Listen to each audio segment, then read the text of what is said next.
আপনারা কি জানেন লোকাল ট্রেনের যাত্রীদের জন্য নতুন দিন নিয়ে আসলো ভারতীয় রেল। ঘরে বসেই সেই সুবিধার পরিষেবা চালু হয়ে গেল গোটা দেশে। বাড়িতে বসেও এখন সহজেই কাটা যাবে যে কোনো স্টেশন থেকে ট্রেনে চড়ার টিকিট।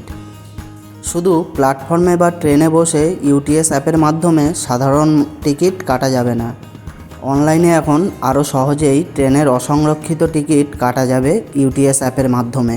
যে কোনো জায়গায় বসেই কাটা যাবে ট্রেনের টিকিট।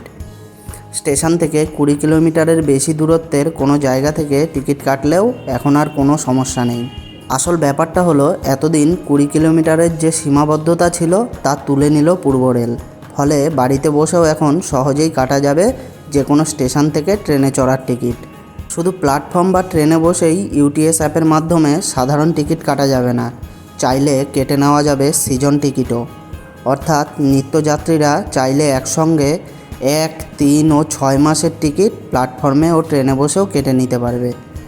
এতদিন ইউটিএস অ্যাপের নিয়ম ছিল, যে কোনো যাত্রী যেখান থেকে টিকিট কাটছেন তার 20 কিলোমিটারের মধ্যে যে কোনো স্টেশনকে ট্রেনে চড়ার জন্য বেছে নিতে পারবেন।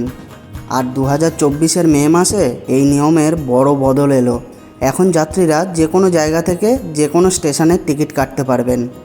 এই ক্ষেত্রেও একটি নিয়ম মনে রাখতে হবে সবাইকে, যে টিকিট কাটার 1 ঘন্টার মধ্যে যাত্রা সফর শুরু না করলে সেই টিকিট বৈধ হবে না, এমনটাই জানিয়েছে ভারতীয় রেল। ফলে এমন দূরত্বের স্টেশনের টিকিট কাটতে হবে যেখানে গিয়ে 1 ঘন্টার মধ্যে ট্রেন ধরা যাবে। একসঙ্গে আরও একটি বিষয় জানা গুরুত্বপূর্ণ, যে প্ল্যাটফর্মে বা ট্রেনের ভিতরে থাকলে প্রতিদিনকার টিকিট কাটতে পারবেন না যাত্রীরা। যাত্রীদের সুবিধা করে দেওয়া তো বটেই, সেই সঙ্গে বিনা টিকিটে রেল সফর বন্ধ করার উদ্দেশ্য এই বদল বলে জানিয়েছেন পূর্ব রেলের জনসংযোগ আধিকারিক কৌশিক মিত্র। রেলের তরফে আরও একটি গুরুত্বপূর্ণ বিষয় জানানো হয়েছে, যে এই পরিষেবার কারণে কাগজের টিকিটের ব্যবহার কমবে ও তাতে পরিবেশ রক্ষাও হবে।